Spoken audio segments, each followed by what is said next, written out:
But the first lesson that I have learned since starting a minimalist lifestyle 7 years ago is less is more. Simplifying your possessions can lead to more clarity and peace of mind. This is beyond true. I used to be that type of person to buy things just to buy things.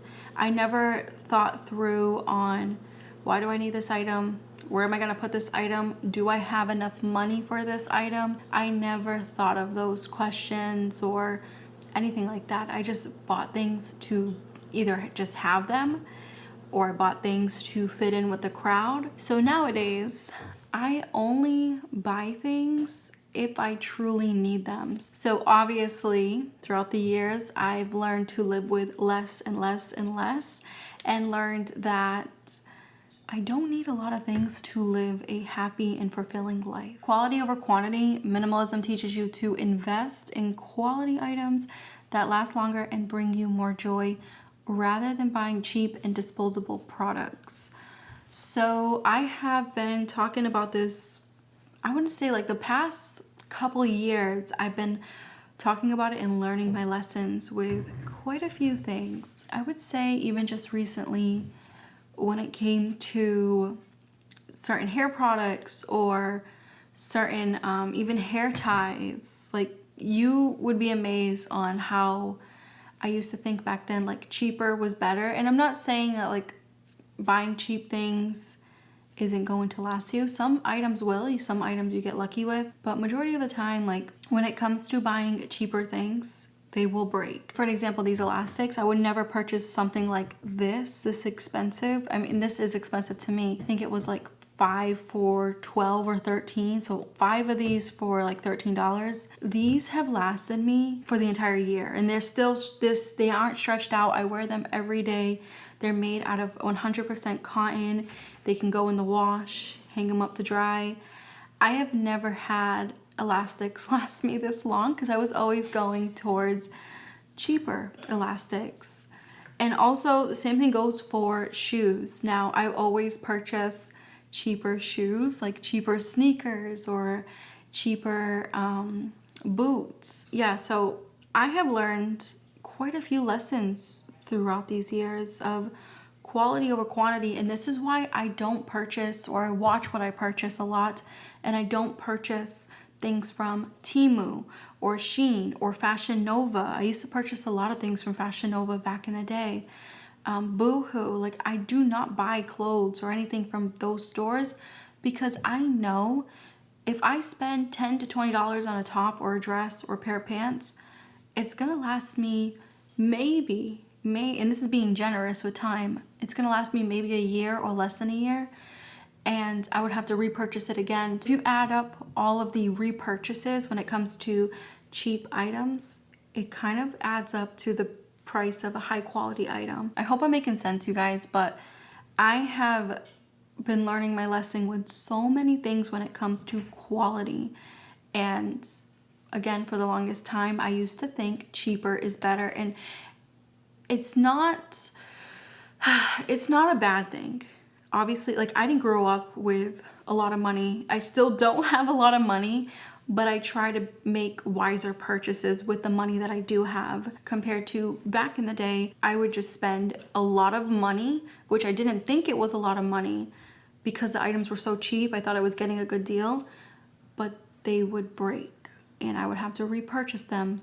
So it's kind of like a scarcity mentality too, that ties into buying cheaper items or having a bunch of cheaper items, thinking that you're getting a great deal because it wasn't expensive. I think it's 100% worth it when it comes to certain items that are pricey. Another example is the Dyson that I have. I've had this Dyson vacuum since 2018. It's still going strong. I change the filters every 6 months. I deep clean it every season. I take good care of the items that I spend a lot of money on. And it has lasted me so long. And I've had other vacuums, other cheaper vacuums in the past, and they did not last this long. So I'm a true believer of quality over quantity now. Focus on what matters. By eliminating distractions and unnecessary clutter, you can focus on the things that truly matter, whether it's relationships, health, or personal growth. This is something that I never thought that I would I never thought that it would click in my head, because I was so used to being unsure of my purchases. So nowadays, I just focus on what I truly need and then go about my day. I do not over focus on, oh, well, I need this nail polish, this color. Like, there will be days where I would go the entire day thinking about, like, oh my goodness, I need to go buy this nail color because it's gonna go with my outfit, or this phone case gonna go with my outfit, but I can't find it. And I would spend waste the entire day looking for that particular nail polish color at the drugstores, or looking for that particular phone case, when I could have just either worked with what I had, or just not worry about things that don't matter, like nail polish color, phone cases. Like, that stuff does not matter. What truly matters is obviously your health, your relationship with your family members, your friends, or just personal growth. And now that I have eliminated all of those distractions, again, you guys, I used to be a makeup hoarder back when I was in my early 20s, and I would spend hours and days and weeks and months thinking and looking at makeup and doing makeup on myself. And I could have just been doing something a lot more important for my personal growth, because ironically, I do not wear makeup anymore. I do not put anything on my face. I haven't owned makeup in 3 to 4 years now, or more, I think. I'm embracing a more natural look, and I know some people don't get it or don't understand, but for myself and my personal growth, it's nice to not be obsessed over something that you used to be obsessed over, and focus more on things that are going to, advance you in the future, such as me looking for a decent job, going to interviews, preparing myself for, other career changes, and just focusing on more positive things instead of the unnecessary accessories and clutter. It's just not worth it. And I'm grateful that I have learned this. Financial habits. Minimalism often leads to better financial habits. You become more intentional with your spending, which can help you save more and reduce debt. When I became a minimalist, I was in debt.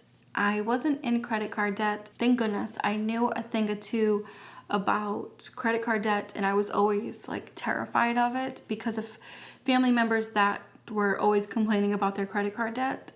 So I knew to stay away from that, but I was in student loan debt, and I think it was around 15 to 17 grand. I don't remember the amount, but it was a lot for someone that was making minimum wage at the time and having a spending problem.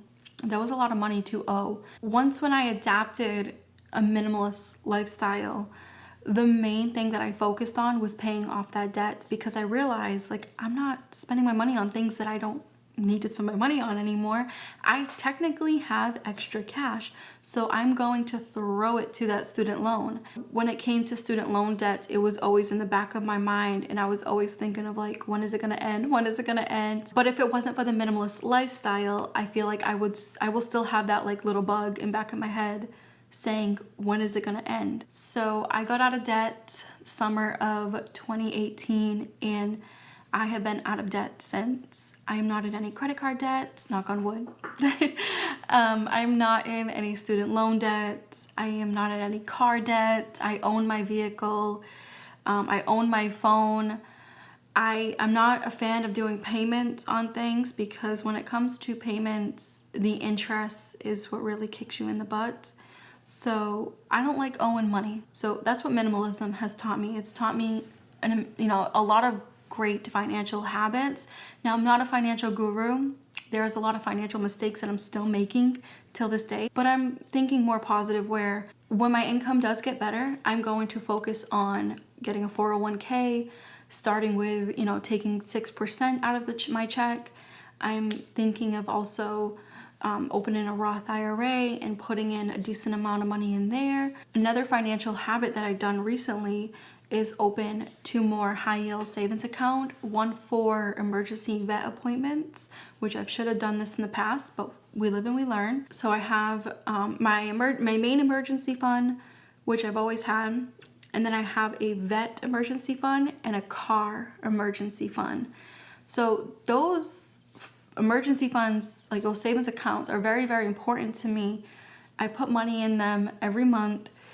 Sometimes I put 50, sometimes I will put 10 or 12. It doesn't even matter if it's $1. Just putting money towards an emergency, it will add up, and it helps out so much when that emergency happens. So instead of getting into credit card debt and stuff, like, you have those backup accounts. I wish I would have learned that like back in the day. But again, minimalism just keeps teaching me new things, especially when it comes to finances. It keeps teaching me new things I would say like every 6 months, it's teaching me new things. So I'm sure there's a lot more financial habits I will be learning and gaining in the next couple months and years. Once I fix my income situation, I'm actually really grateful that I'm not making a lot of money right now, because it helps me not make stupid financial mistakes. Even though I'm a minimalist, I'm not perfect. So I feel like if I was making more money, I probably wouldn't have thought of making an additional emergency account, because when you make more money, you tend to think like everything is rainbows and unicorns and cupcakes. You think everything's great until you start making very, very little money, and then like you don't have anything to fall back on. I'm still learning all of this, and I'm happy that I have extra high yield savings accounts now, and I'm focusing on putting money towards those every month. The car one I didn't explain, but the car one is either for maintenance, or I'm saving up for like a new car in case something happens to this one, because my car is pretty old, but it's still running really good. So as of right now, what I'm saving is usually for like oil changes or new tires, until there's like a major problem. Then I will figure that out when that happens. But hopefully I have enough money in that emergency car fund to help me out with getting a new car if that ever happens. And also with the vet, I mean, I don't really have to explain this one, but I've basically wiped out my entire savings when it came to vet expenses, because my cat dealt with numerous health problems back to back to back. I paid like, I would say like $5,000 to $10,000 in vet bills, or even more. Honestly, I've lost track, but it wiped out my entire emergency fund. And I was very grateful that I had that money, because I'm not in credit card debt, because I had that money saved from years ago. But I wish I would have went about it a little bit differently. I wish I would have been a little bit more prepared for the vet expenses with having a pet. So, like I said, I'm still learning, and I am very, very, very grateful for minimalism, because it is creating better financial habits for myself. Mental clarity. Living a minimalist lifestyle can help reduce stress and anxiety. I didn't know back then that what caused a lot of, I wouldn't say stress. I'm still very, very stressed out because of finances, but I don't have much anxiety. And I feel like what caused my anxiety back then was being in a house filled with a bunch of stuff that I didn't use, or being in a house like with family members and like just being cluttered. And I don't do well when things are messy and cluttered. I start to feel very anxious. I just want to take a nap because I feel overwhelmed.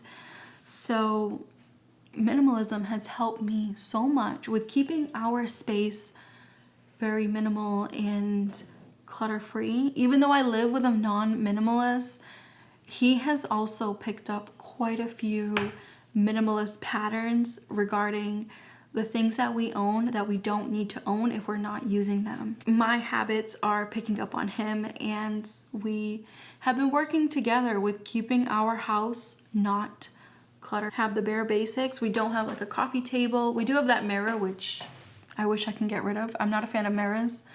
But that is his mirror. Again, you have to, when you live with someone, you have to, meet them in the middle. And I know it can be hard, but even though I don't like that mirror, and it doesn't bring clutter necessarily, I just don't like it. It is his, and we just, again, meet in the middle. But everything else is very, very minimal. We don't have throw pillows. I know you guys can't really see. We don't have throw pillows. We do have a fan back there that was free. So instead of having like the AC on, wasting a lot of money and electricity, We just use the fan if we're hot. So it's little things like that where minimalism plays such a huge role, because you start to realize like, all right, I don't need this.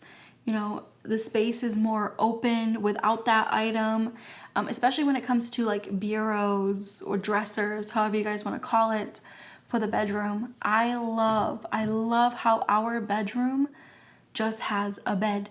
I love it. I love how our bedroom is just plain. I think down the road we will get like nightstands, but I'm thinking like floating nightstands, the ones that like attach to the wall where it doesn't create, like it's not a space taker. I say nightstand, and I know I've talked about this in the past where I'm like, no nightstands, but my partner wants one, and I feel like it would look so weird if he just has a nightstand and I don't. So I kind of want it to be leveled. But yeah, so anyways, going back to mental clarity, living a minimalist lifestyle has helped me realize that I don't do well in environments that are filled with a lot of things. It's made me think on what comes into the house and what stays. And by doing this, I live a more anxious-free lifestyle. Again, not stress-free. I know I come on here very smiley and happy, but best believe I'm going through my own personal struggles behind the camera, and we're very, very stressed out. This is the most stressed out I think I've ever been in my life, but I'm going through that situation, on the side, and it has nothing to do with minimalism or anything like that. That's just like personal issues. But I don't have anxiety anymore like how I used to. So I do still have stress, but I don't have anxiety, which is great. So yeah, minimalism has helped out so much with mental clarity regarding my space, my peaceful space, becoming more private, keeping your personal life personal. Most of you have noticed that I don't talk a lot about my life anymore. And it's not just you guys, it's nothing against you guys. I also do the same when it comes to my family. Like, I don't tell them every little detail about my life. Lately, I haven't been telling them anything. When you tell someone something, like, you're gonna either deal with judgment, backlash. It's very rare that I deal with encouragement. And, I am an overthinker. I am my worst enemy. So in order for me to keep my own peace, one day I just thought of like, wait, I know how to live with less. I know I'm learning how to be better with my finances, not spend a lot of money on stupid things. What I really need to learn and take into consideration is to talk less about my personal life, online and in person. It's even hard for me to say this because I know some people aren't gonna take it the right way. They're probably gonna like twist my words. Just hear me out. Have you ever been in a situation at a job where you just got so comfortable that you started to talk about your entire life and your issues and your problems, and because you're just comfortable, you've been there for 3, 4, 5, 6 years, and you think like these people are your friends, or this company is, your friend, or a great company, or it's like family, an extension of your family. And then down the road, everything that you say or have said, they use it as ammo against you. They use your own words against you. What you love, or what you've poured out your heart and soul to people, they make fun of it, and then you start feeling down. So in order for me to not feel the way I used to feel with basically pouring out my heart and soul, my life story, my likes and wants and needs to strangers and also family members, I keep it to myself. Obviously, I talk to my partner. He's my best friend. We've known each other since we were teenagers. But there's even things where I'm like, I don't even think I need to tell him this. Like, I think what I really need to do is focus on getting a therapist, because what I've realized throughout the years is venting to you guys online, or venting to family members, venting to friends in the past, co-workers, none of it has helped. What's going to help me is venting to a professional that can provide solutions to my overthinking or negative thinking, or someone to talk to that, yes, they're being paid, but they're not being paid to judge you. They're not being paid to use what you're gonna say against you. So that's what I've learned in a nutshell. And I don't want to say it's like I've had an epiphany, but I just like sat down one day and was like, you know what? I don't want to vlog anymore. I want to keep my channel, you know, about minimalism, about saving money. I don't want to post pictures of me anymore on Instagram or post, you know, random things anymore. I know that's what your typical influencer does or your typical content creator does. I don't want to do that. All I want to do is help you guys live the best minimal lifestyle as possible. Remind you on products that aren't worth it, or remind you that you don't need to constantly spend money. I want to be helpful. So I'm kind of looking at as, you know, as I look at it as a therapist. Eventually I'll find a therapist that will help me with my venting and find solutions to my negative mindset and things like that. So I'm looking at it as like, all right, that's going to be very helpful instead of me venting to the wrong person. So that's why this channel is just about minimalism, and you know, it's less about me and more about helping you guys as a viewer. So I try my best to make videos that aren't pointless, and I try not to have pointless conversations anymore. Yeah, that's one thing that I've learned recently. You know, I want to say like in the past year, I have revamped my channel. I've also revamped the way that I talk to strangers out and about, or, you know, how I talk to family members. I think before talking, basically. And the last thing is sustainable living. You know, minimalism encourages sustainable practices. By consuming less, you're not only reducing your environment impact, but also living in a way that's kinder to the planet. I'm not zero waste, but I have this, I want to say like a mental note in my head where if we have like a get together at our house or at our family's house, I can't help to think of like, all right, what can I bring that's not going to cause waste? I'm not going to bring plasticware because we all know plasticware is horrible for the environment. If I'm going to bring disposable plasticware, I'm going to look for something that's earth friendly, like bamboo. Even if it costs a little bit more, I feel like it's going to cost a lot more to the environment than my pocket. And I know not everyone's going to think this way. I totally get it. I am more cautious of the things that I am putting in the trash or bringing to family members, or even like bringing into the house here. Like, I make sure what we have, we're not wasting.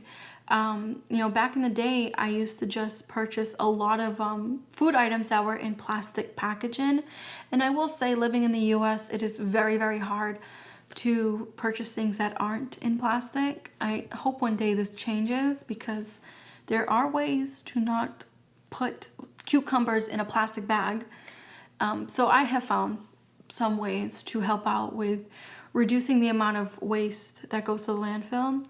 And also, if you want to think of it in a selfish way, you also create less waste in your trash bin, which helps you save money on trash bags, if you want to think that way.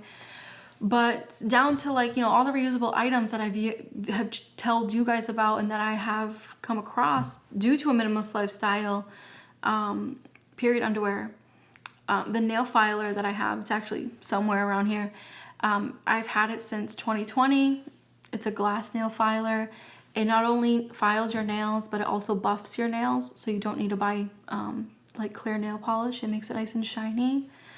And all you do is wash it with soap and water, and you can use it for years and years to come. But there's so many other reusable items we use. You know, for the kitchen, we use cotton cloths, whether they're the napkins or just a nice big kitchen cloth. But at least for myself, I know that I'm creating somewhat of less waste for the environment. Now, it's not perfect, but I always think of the environment when it comes to most of my purchases. For an example, like in the summertime, I purchased an electric toothbrush, but I made sure the electric toothbrush that I have is plant-based, and so is the heads. They're all the whole thing is plant-based, and it feels great knowing that I'm not wasting the heads, or like I'm not putting them in the environment and creating waste. It will decompose eventually, not like these other plastic toothbrushes that take hundreds and hundreds of years to decompose. Most of the things that I purchase, I think of the environment now, and I'm not being selfish like I once was. I used to buy, you know, crazy amount of pads, disposable ones. I used to buy makeup wipes. I used to buy all that crap, and obviously that all went to the landfill. And I'm sure half of it is probably still there from when I was in my early 20s. So I'm more cautious now of not just how I spend my money, but for the environment. Because if you really think of it, like if you have kids, you want your kids to live a really good life, right? I mean, I don't have kids, but I do think of my niece and nephew in this aspect. Wouldn't you want your kids to live in an environment that's clean and healthy? So that's what I think of. I think of like the next generation. Like, do you want them to live in a crappy area? Like it's bad enough that some animals are becoming extinct. It's bad enough that certain plants are extinct. So why not just do better? Like, it doesn't take much to just choose a better option when it comes to, you know, instead of paper towels, choose a cloth that you can rewash. It doesn't take much.